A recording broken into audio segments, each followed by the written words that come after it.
Carl Jung noticed something strange after decades of studying human psychology. The people who were closest to the most important transformation of their lives rarely felt excited about the future.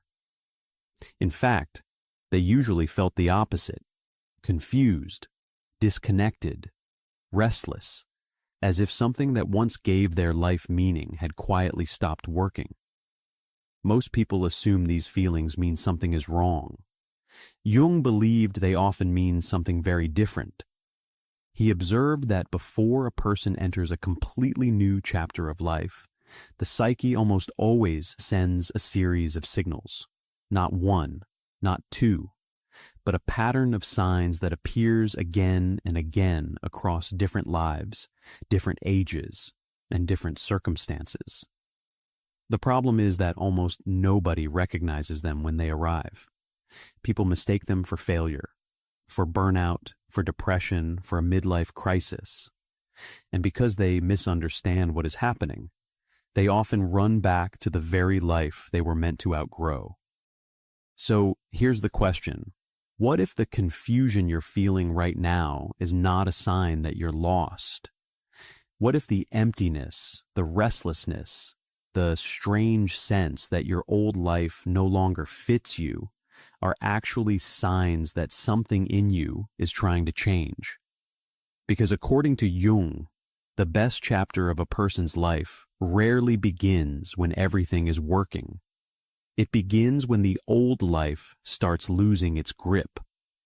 In this video, I'll show you the 4 signs Jung believed often appear when someone is standing at that threshold, and why the period that feels most uncertain is often the beginning of something far more meaningful than you realize. If you recognize yourself in these signs, what you're experiencing may not be a breakdown at all. It may be the beginning of the chapter you were always meant to live. Let's find out. 1. The life you built wasn't really yours. Most people believe that a life crisis begins when something goes wrong. A loss, a betrayal, a failure that cannot be hidden. Something that breaks the surface and gives the pain a name and a reason. But Jung observed something far more unsettling. He watched people arrive at his door not because their lives had fallen apart, but because their lives had gone exactly according to plan. And they were devastated by it. The career was built. The family was formed. The achievements were real. And yet beneath all of it, something felt borrowed, inherited, like wearing a coat that was tailored for someone else's body. You have worn it long enough that you forgot it was never cut for you. But the body remembers. The body always remembers. Jung called the mask we build the persona, the role we construct to be accepted, to be loved, to be safe inside the structures we were born into. And he wrote something that many people read and immediately feel in their chest without fully understanding why. He wrote, "The persona is that which in reality one is not, but which oneself, as well as others, think one is." Read that again slowly. The person you have been presenting to the world, the responsible one, the capable one, the one who has it together, may not be you at all. It may be the most sophisticated survival mechanism your psyche ever built. And here's what Jung understood that almost no one talks about. The persona is not built only from what your parents expected of you, though that is part of it. It is built from something older and deeper. He called it the collective unconscious, the inherited architecture of human experience, the archetypes that a culture writes onto a person before they are old enough to choose differently. You did not just inherit your mother's expectations. You inherited the archetype of the successful professional, the good partner, the person who does not complain, the person who pushes through. These are not personal instructions. They are cultural scripts that run so deep Most people never question whether they wrote them. And the trouble with living inside an archetype you never consciously chose is this: you can succeed completely at being it and still feel like you are disappearing. Elena, a brilliant lawyer, a caring mother, a successful woman who did everything perfectly according to every available role model. And standing before that mirror at age 41, she felt less authentic than at any other time in her life.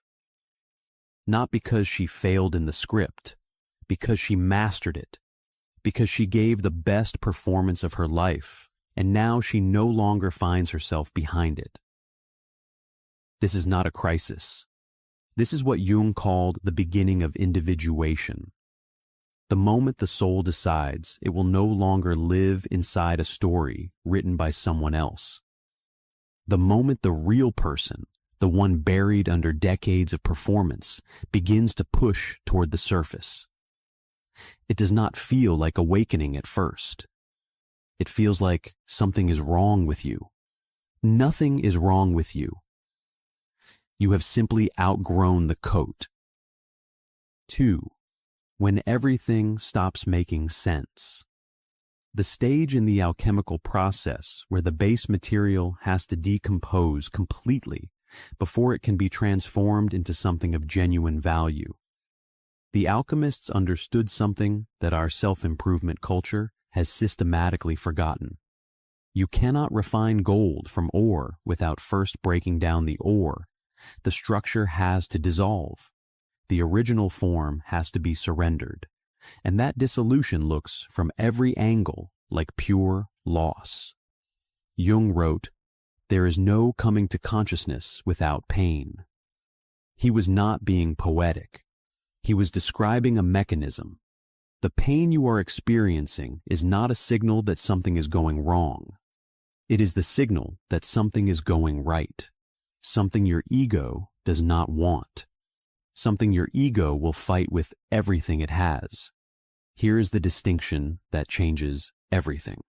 The ego does not want transformation. The ego wants improvement. It wants to become a better version of itself while remaining fundamentally the same. It wants to add new capabilities, new relationships, new achievements, new perspectives to its existing structure, without ever questioning whether that structure needs to come down entirely. Every self-help book, every productivity system, every 3-step program promising rapid transformation, they all speak to the ego. They promise that you can get to the other side without going through the middle, that you can have the new chapter without allowing the old one to actually end. Jung would have looked at all of it and recognized it as what it is: the ego's desperate attempt to avoid the one thing that could actually transform it. Think about what happens in nature during winter. Everything above ground goes dormant. The landscape looks barren, lifeless. If you did not understand seasons, you would assume the earth was finished producing anything. But underneath that frozen surface, the soil is restructuring itself. Root systems are deepening in ways they never could during the busy growing season. The apparent death is the condition for the next period of growth. Elena spent 6 months trying to fix what she was feeling. Every solution worked briefly. None of them touched the actual thing. She described it later this way. She said it felt like she was rearranging furniture in a house that needed to be rebuilt from the foundation. She was right. And the moment she stopped trying to rearrange the furniture was the moment everything finally began. 3.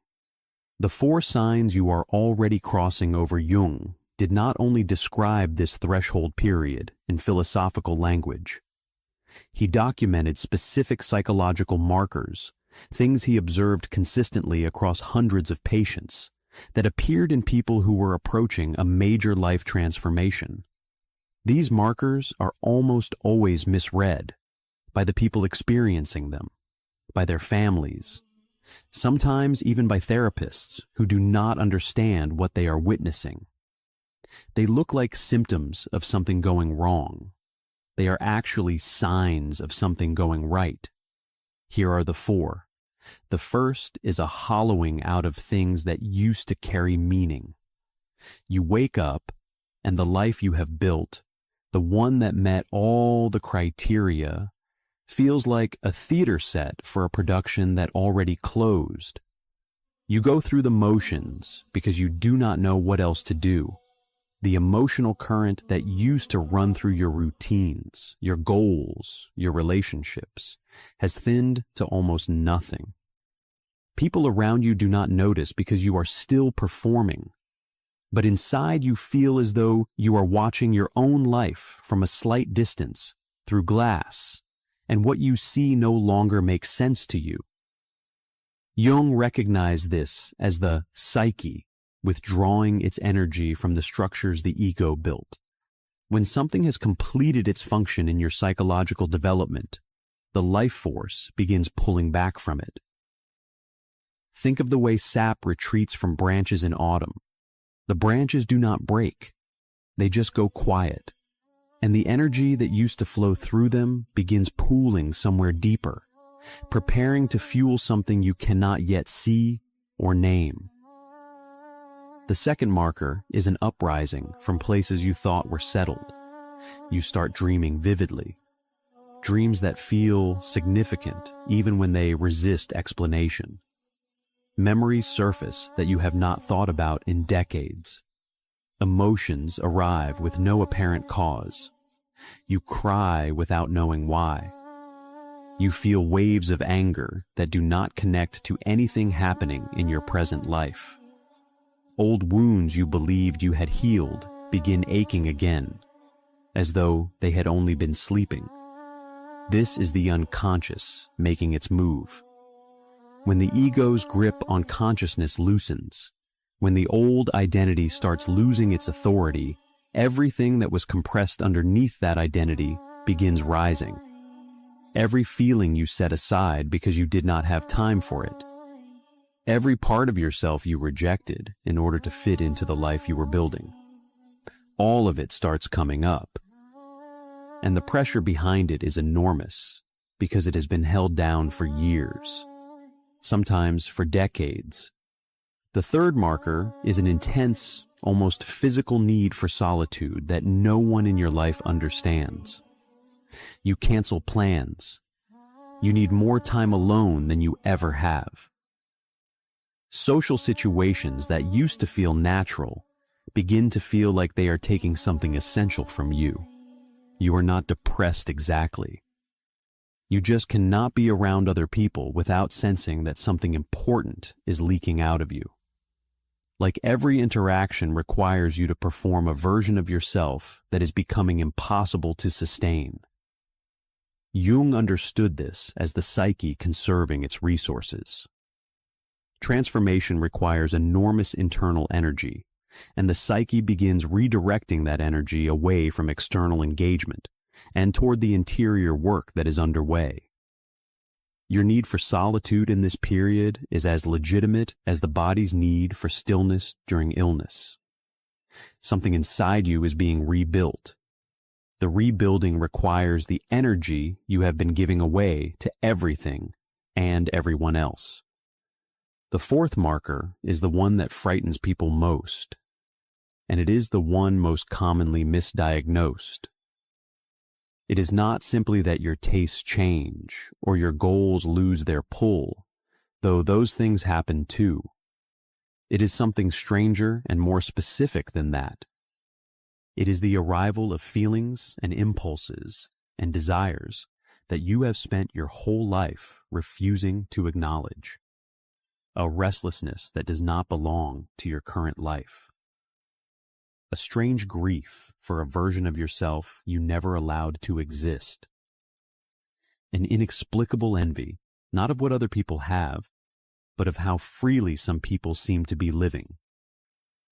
Jung called what you are encountering here the shadow.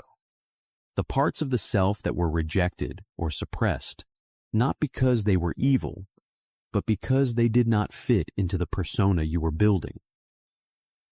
The creative impulse you set aside because it was not practical. The need for freedom you buried because responsibility demanded otherwise. The authentic emotional life you flattened because it made other people uncomfortable. He wrote this, and it is worth sitting with. He wrote, "One does not become enlightened by imagining figures of light, but by making the darkness conscious." The darkness that is arriving is not your enemy. It is the part of you that has been waiting the longest. The unlived self, knocking from the inside. Not to destroy what you have built, to demand that you finally let it exist. If you are sitting with 2 or 3 of these markers right now, you are not broken. You are not falling apart. You are standing at the threshold. And what happens next depends entirely on one thing: whether you can resist the pull to retreat back to the familiar before the new thing has a chance to form. 4. The gap between 2 breaths.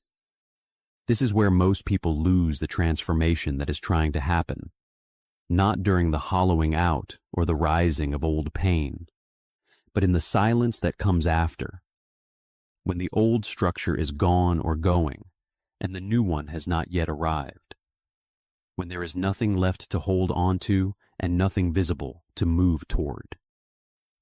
Jung described this as a kind of psychological freefall, and that is exactly what it feels like. The goals that once organized your days have dissolved. The identity you use to navigate the world has lost its coherence. The story you told about who you are and why your life matters has stopped making sense. And you are left in a void that the ego experiences as the most threatening thing it has ever encountered. Because the ego survives through structure, through knowing, through having a plan, a role, a reason.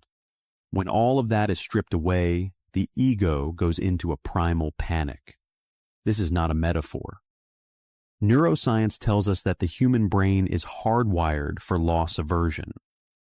The fear of losing what we have is neurologically twice as powerful as the anticipation of gaining something equivalent. The brain registers this kind of identity dissolution the same way it registers physical danger, and it responds accordingly, with every survival mechanism it has ever developed. This is the moment when people call the former partner, take the job they know will make them miserable, rebuild the persona they had finally started shedding, make peace with the life that was slowly suffocating them because at least that life has a shape they recognize. Jung watched this happen constantly. He would see someone standing at the very edge of genuine change, the old life crumbling, the new self stirring underneath, and then they would panic. They would grab onto the wreckage of what was falling apart and try to reassemble it. And they would succeed, sort of. The relationship would return to shaky ground. The career would continue with renewed but hollow determination. And from the outside, it would look like recovery, like they had weathered the storm. But Jung knew what they were carrying now. He called it the pain of the unlived life. The particular weight of a person who came to the edge of becoming something genuine and turned back, not because they lacked the strength, because they could not tolerate not knowing for long enough. There is an image that has always helped me understand this threshold. Think about the space between 2 breaths. After you exhale completely and before you inhale again, there is a moment of absolute suspension, nothing moving, nothing happening.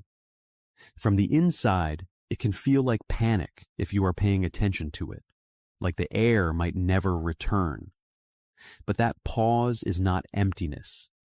It is the moment the body reorganizes itself to receive the next breath. The stillness is not the absence of life. It is the condition for life's continuation. The gap between your old chapter and your new one works the same way. The void that feels like nothing is actually where the new self is taking shape. The emptiness is not the absence of meaning.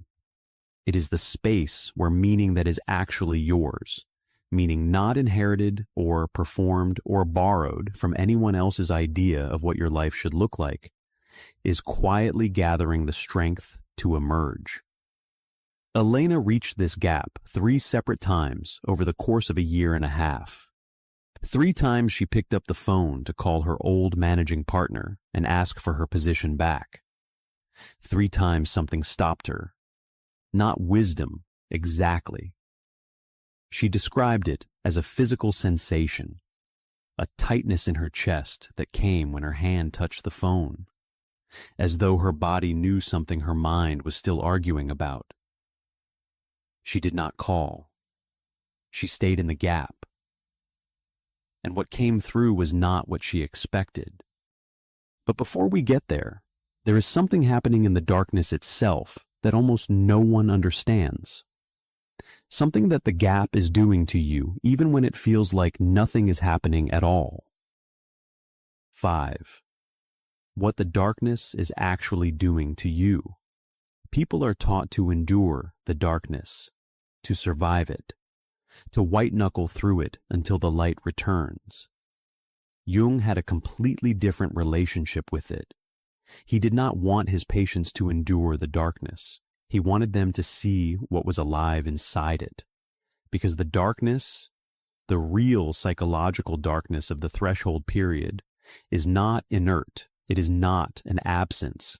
It is the most active, most purposeful space a human being can inhabit. And what it is doing, if you let it, is something the light never could. The alchemists described 3 stages in the transformation of base material into gold. The first was the negredo, the blackening and dissolution. The second was something they called the albedo, the whitening, the stage where light begins to penetrate the darkness, where what was dissolved starts to become visible in ways it never was before. The third was the rubedo, the reddening, the final integration into gold. Most people in the threshold period are living in the negredo and waiting for the rubedo. They are enduring the dissolution and waiting for the gold. But they are skipping the stage that makes the gold possible. Jung wrote something that sits in the chest like a stone when you are ready to hear it. He wrote, "Until you make the unconscious conscious, it will direct your life, and you will call it fate." Think about what that means in practice. The thing you have been calling love might be the fear of being abandoned. The thing you have been calling responsibility might be a lifelong compulsion to make yourself necessary so that you cannot be rejected. The thing you have been calling strength might be an inability to ask for help that began as a survival strategy before you were old enough to drive a car. None of these realizations are failures. They are the albedo, the light penetrating the dissolution. And this seeing, this uncomfortable, honest, unflinching seeing, is the step that most people skip, and the reason most people never fully reach the other side. The shadow, as Jung understood it, does not become dangerous when it is seen. It becomes dangerous when it is denied. When the parts of you that were rejected, suppressed, or locked away operate invisibly, they function as the hidden architecture of your entire life. Your reactions, your patterns, your choices in relationships, your inexplicable self-sabotage, all of it sourced from somewhere you cannot access because you have never turned the light on in that room. There is a practical question that opens this stage, and it does not require a therapist or a meditation retreat or years of journaling. It is simply this: the most intense emotional reaction you have had in the last month. What is it actually about? Not the surface reason, not the story you told yourself or someone else. What is underneath it? What wound does it touch? What fear does it confirm? That question, held honestly, without rushing to answer it, is the doorway into the albedo. And walking through that doorway is the single most important thing you can do in the darkness. Because what you find there is not a monster. It is the part of you that has been waiting the longest to be seen. The unlived impulse, the buried creativity, the authentic need that you learned very young to pretend did not exist. Once it is seen, it cannot be unseen. Once it is integrated, it stops being fate.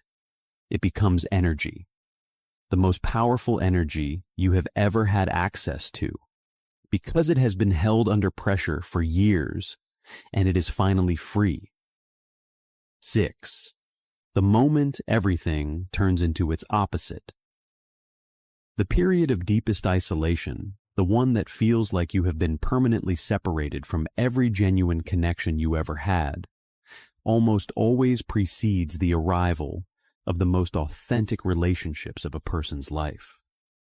The moment of most complete meaninglessness, when nothing you have ever believed in seems to hold any truth, often gives birth to a sense of purpose so precise and personal that it carries a quality the borrowed sense of purpose never did. The time when a person feels most completely lost, most disoriented, most certain that they have taken a wrong turn somewhere irreversible, is frequently the exact period when they are, for the first time, heading in the right direction. This is not wishful thinking. This is what happens when the ego's agenda finally exhausts itself.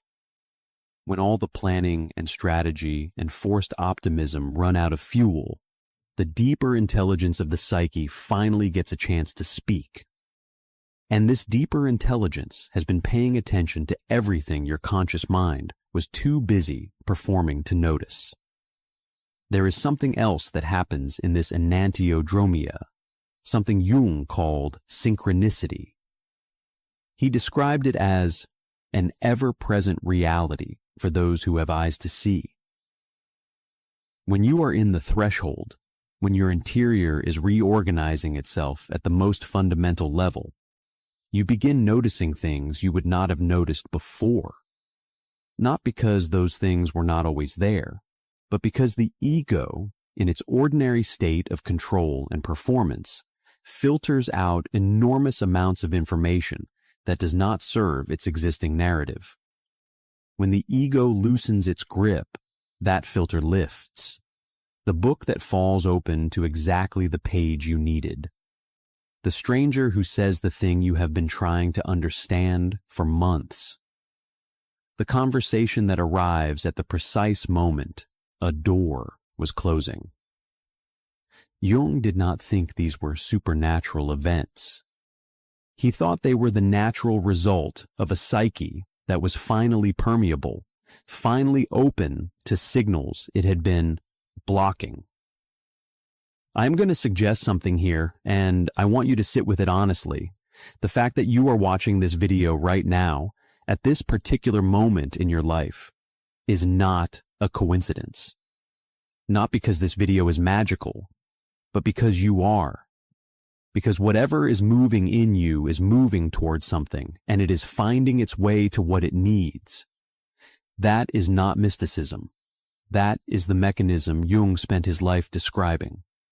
Elena did not find her next chapter through planning. She was not strategic about it. She was not following a program or executing a vision board.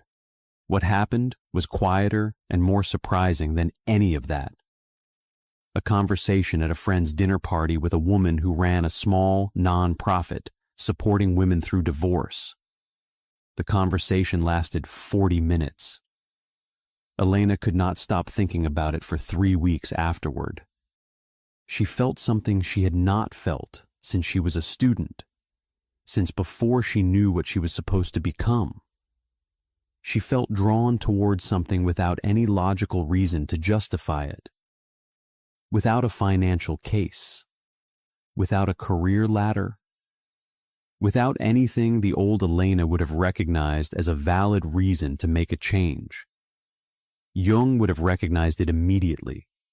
When the ego's agenda is finally exhausted, he wrote, the deeper intelligence of the psyche gets a chance to express itself. And it moves not through logic, but through something more like gravity, toward what is actually true, toward what has always been true and could not get through while the performance was running. The new chapter, when it comes, rarely looks like what the old self would have chosen. And that is exactly how you know it is real. 7. The best chapter doesn't look like what you imagined. The best chapter of your life will not arrive the way the old chapters did. Not through goal setting, not through a better plan or a stronger morning routine or a more disciplined version of the person you have already been. It arrives through something Jung called emergence, a reorganization so deep and so fundamental that your entire relationship with being alive begins to shift. Not your circumstances at first, your interior, the quality of your attention, the way you move through an ordinary day, the things that can finally reach you now that could not get through before.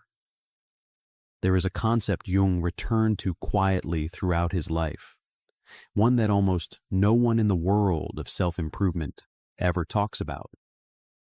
He called it the unlived life, the version of you that existed as a real possibility before the persona was constructed, the self that was forming before you learned what was acceptable and what needed to be hidden, before you understood which parts of yourself were welcome in the room and which ones had to wait outside.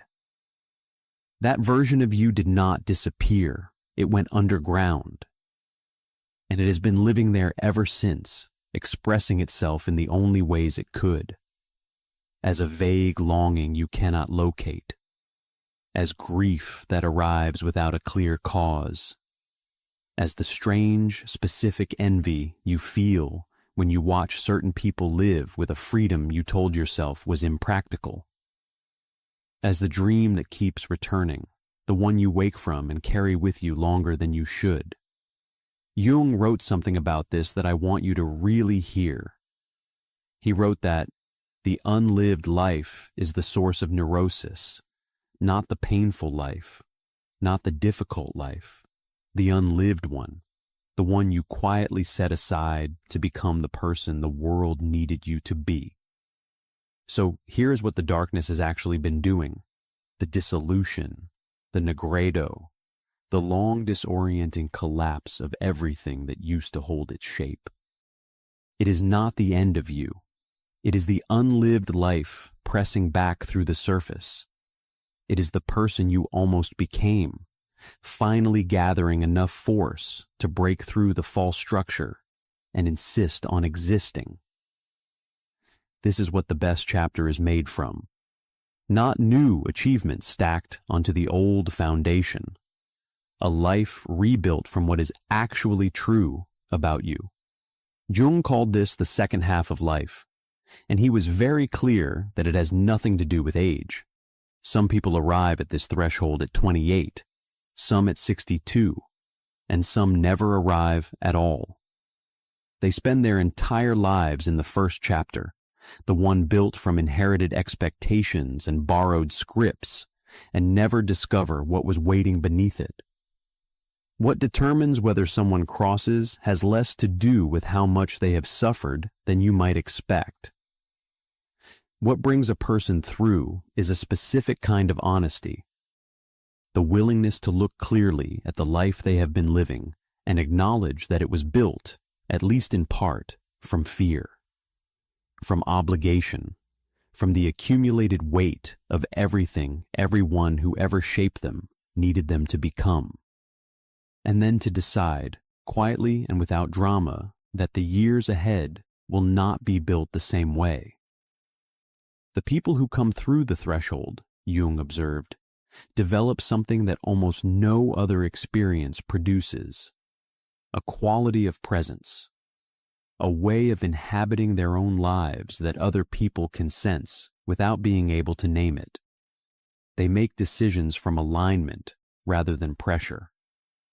They can tolerate uncertainty because they have already survived the most disorienting uncertainty possible, not knowing who they are. They can be alone without loneliness because they discovered, somewhere in the gap, that the companionship they had been reaching for in the external world was available from inside them all along. That is the rubedo. Not a life without difficulty, a life that is finally, genuinely, irreversibly your own. Jung wrote, near the end of his life, "The privilege of a lifetime is to become who you truly are, not the most successful version of the persona you constructed, not the most polished iteration of the script you inherited, who you actually are, beneath the performance, beneath the fear, beneath everything you became, so that others would not leave." That is what this threshold is trying to give you. That is what all of it has been in service of. Your only work right now is to stay, to resist the pull back toward what is familiar but finished, to trust that the darkness is not empty, that the gap is not permanent, that the ground will steady again beneath a version of you that is more real than the one that stood on it before. You are not falling apart. You are being prepared. The darkness is not empty. The gap between the old breath and the new one is not the absence of life. It is the moment life reorganizes itself to receive what is coming. The negredo, the albedo, the rubedo, the dissolution, the illumination, the integration, the full alchemical journey of a soul that is done performing and ready to be real. The privilege of a lifetime is to become who you truly are. Carl Jung said that, and everything he observed in a lifetime of sitting with human souls points toward the same truth. The becoming does not announce itself with trumpets and light. It announces itself with silence, with loss, with the unbearable feeling of standing on ground that keeps shifting beneath your feet. That shifting is the beginning. You are already in it. Before you go, I want to leave you with something small. Not an instruction, just an invitation. If something in this video touched a place you have not visited in a while, write one number in the comments. Just a number. The number of years you have been living inside a chapter that was written for someone else. No explanation needed. No story required, just the number. Because sometimes the most honest thing a person can do is simply count the years. And sometimes counting them out loud for the first time is the moment something quietly shifts. And if you want to keep walking this path, subscribe. Not because you need more content, but because when your soul is ready, the right words have a way of finding you again, at the right time, in the right way, as the quietest reminder of all. You were never lost. You were always just on your way home.